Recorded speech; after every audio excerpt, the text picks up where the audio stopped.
Possibly the most traditional thing I did at my wedding, which surprised even me, is I wore a proper white wedding dress. Now, I didn't think I would, but the nearer it got to my wedding, I thought I was 44 when I got married, and I wanted it really bloody obvious that I wasn't a guest. Do you know what I mean? Like, brides don't look like this, not really. And, you know, I found it so hard to buy a wedding dress as a woman in her 40s. The wedding industry decided what I should wear. They mostly decided that it must be my second wedding. I'm like, no, I'm just really fussy. It's my first. And I wanted to feel like a bride. And I hate clothes shopping anyway. I mean, I buy most of my clothes from supermarkets, if I'm honest, because they're the best places to buy clothes, aren't they, supermarkets? Now you've got Great One, Tu and Florence and Fred. All of them are brilliant. And the best thing about that is no one tries to help you. Oh, they just leave you. Like, one of my favourite moments, right? I don't get invited to many showbiz parties, you'll be surprised to hear. But one I went to, and the photographer outside shouted at me, "Who are you wearing?" And I got to say, Tesco's. Lovely. Lovely moment. Yeah.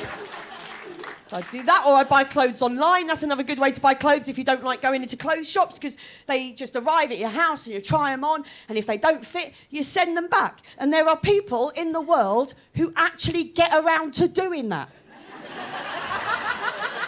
I'm not one of them, right? They go into, oh, these clothes don't fit, they go into that pile, and there they stay. The back of my wardrobe looks like Narnia's having a jumble sale. And then I realise it's too late to send them back, so then what happens is they go in the charity shop bag, and then that goes in the boot of my car, and it has so far done 3 tours with me. So it's all very well with ordinary. I can't be doing that with wedding dresses, can I? I'll end up with more of them than Katie Price if I'm not careful. So I thought, right, I'm going to have to go to a proper bridal boutique place, and I was dreading it. It's not my natural home, you know. And I made an appointment. The first one I went to was a disaster. I walked in, and this woman greeted me. She was sort of in her 50s, I'd say, nice suit, glasses on a lanyard, hair in a bun, you know the sort. And I walked in, and the first thing she said to me was, "Would you like a glass of Prosecco?" And I said, "No, thank you, Carol, I'm fine." She wasn't wearing a name tag. I just took a punt. I was right. I said,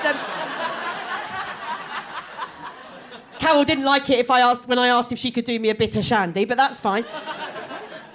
And she said, "Just have a little browse around, you know." And I could see the moment that Carol realised, you know, oh, she's not one of my young brides, she's something else, this one. Because the vocabulary she used changed completely. She started using words like elegant and timeless. I thought, oh, fucking hell, in a minute she's going to show me a trouser suit. Like, this isn't what I want, you know?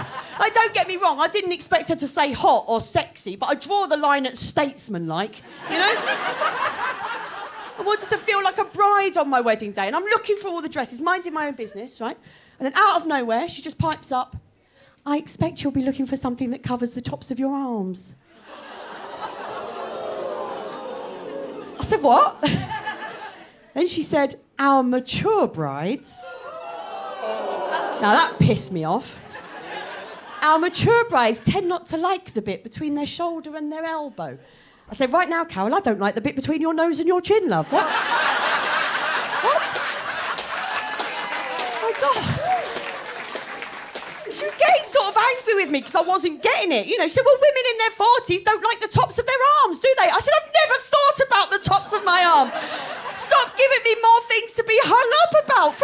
For 44 years, the tops of my arms have just done a really good job of keeping on the bottoms of my arms." What?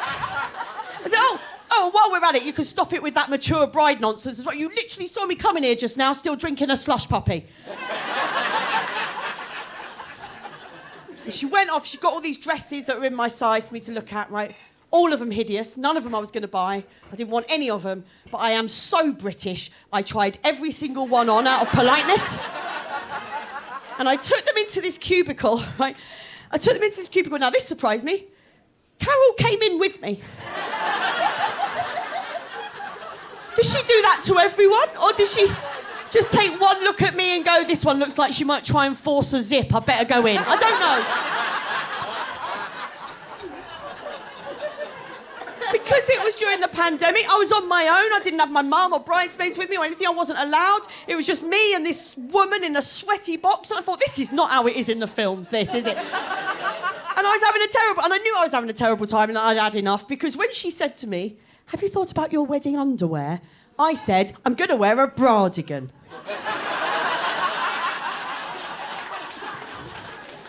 sort of stared at me, you know. I said, what, do you think I should wear something sexier? I could cut the nipples out. What do you think? I don't know. Look. She sort of sighed and went, what style underwear do you usually wear? I said, something that won't rub on an HRT patch, Carol. What you got? She said, shall I get you a selection of bridal underwear to look at? And I thought, if that means you're not in here with me, then yes, please. So off she goes, right? She came back a few minutes later with this rail with bridal underwear on, right? All of it lace. So much lace. It just looked like a nana's dining room. Just lace. Now, women over 40, lace is no good to us, is it? Lace doesn't keep anything anywhere. I don't need lace, I need an RSJ. This is no... And I knew she was taking the piss when the first thing she lifted off that rail to show me was a G-string. I said, look at me, Carol. I said, last time I wore a G-string, it went so far up me, it threaded my eyebrows.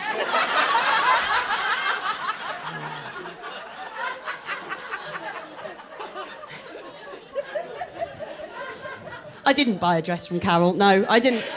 In the end, I bought a lovely dress in the end, and my wedding dress was beautiful. It was sort of ivory, tea-length, sort of 50s style, with white dots on it, and I had a red sash, and I wore green glitter Converse, and I had my hair piled up on top of my head, and I did not look elegant. I did not look timeless. I looked an adjective exactly that I wanted to look, which was a little bit trashy, and I loved it. I loved it. Thank you. I will tell you one thing. It doesn't feel very feminist, this, but bear with me, right? I lost a lot of weight for my wedding day. Like, a lot of weight. Now, some of you look at me going, crikey, how big was she? I've put a lot of it back on again. I'm married now. That's the deal. But I did. Now, I don't think you need to lose weight for your wedding day. Of course you don't. That's madness, right? You don't need... I would never tell a woman she should lose weight, ever. I think the only time I would tell a woman I think she should lose weight is if Boris Johnson announces he's into bigger women and then it's just self-defence.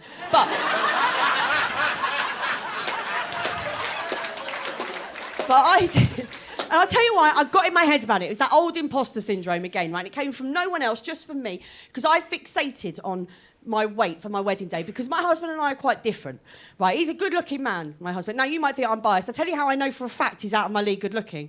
It's because when we first got together 9 years ago, every time I introduced him to a friend for the first time, the minute he left the room, they'd turn to me and go, how the fuck did you do that? Charming, innit? What were his friends saying to him? Are you all right?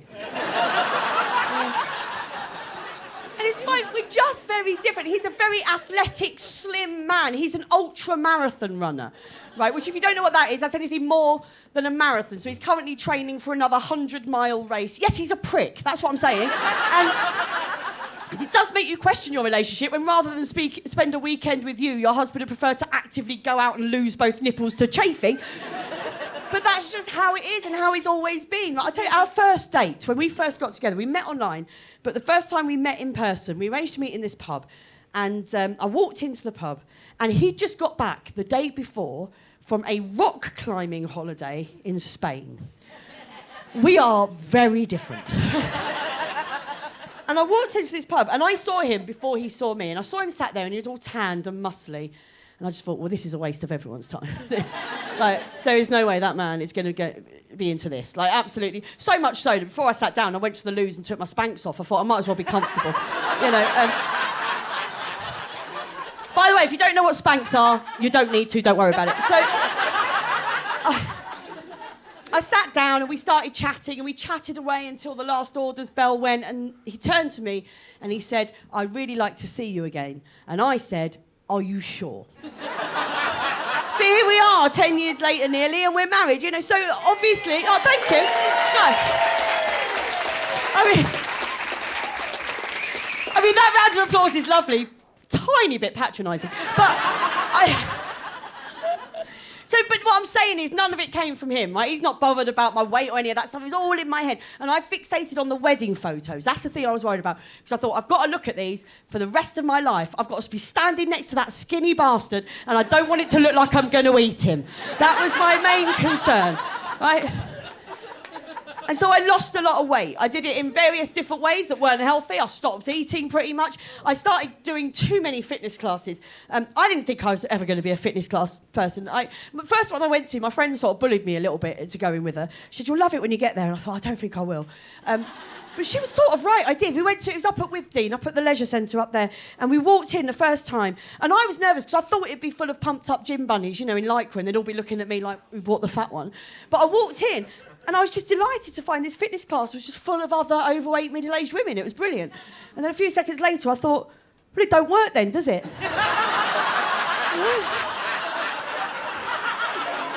Yeah. It was like turning up at AA and they're all pissed. Well, I'm here now, I might as well do it, And it was great. It was a class called Body Pump, which is a sort of weightlifting class set to music, But it's also very good for the core, isn't it? Because you spend an hour trying to keep a fart in. Brilliant. And I did it, and I lost a lot of weight, and on my wedding day, I was a size 10, which I haven't been since I was a toddler, right? But I don't think, if I could go back, I don't know if I'd do it again. I really don't know if I would, right? Because while I look at my wedding photos, and I think I look lovely in my wedding photos, and that is a difficult thing for me to say, because I'm not somebody who likes having their photo taken. When I was a teenager, I refused to be in any... There's one photo of me when I was about 16, and that exists because my dad said, "Let me take your photo, because if you get kidnapped, we've got nothing to give to Crime Watch." That's the only reason, right? And so for me to say that I look nice in a photo is a big deal. So I know I look nice in it, but I didn't look like me. It looked a bit like he's married my sister. And that's awkward, So I don't have a sister. So I don't know if I would do it again. And also, not only did I not look like me, I didn't feel like me. When you lose a lot of weight and you're used to being a bigger person, I felt like an imposter. I didn't feel like me at all. And also, when you lose a lot of weight in your 40s, things do not just bounce back to where they came from. Let me tell you that. The elastic has gone, right? Put it this way, I never thought I'd be able to fold a breast. Yeah. You didn't like... I'm not sure if you're going to like the next line, but I think we're friends now, so I'm going to tell you anyway. I can now give a tit wank from the side. Yeah. I call it the hot dog. It's my signature move.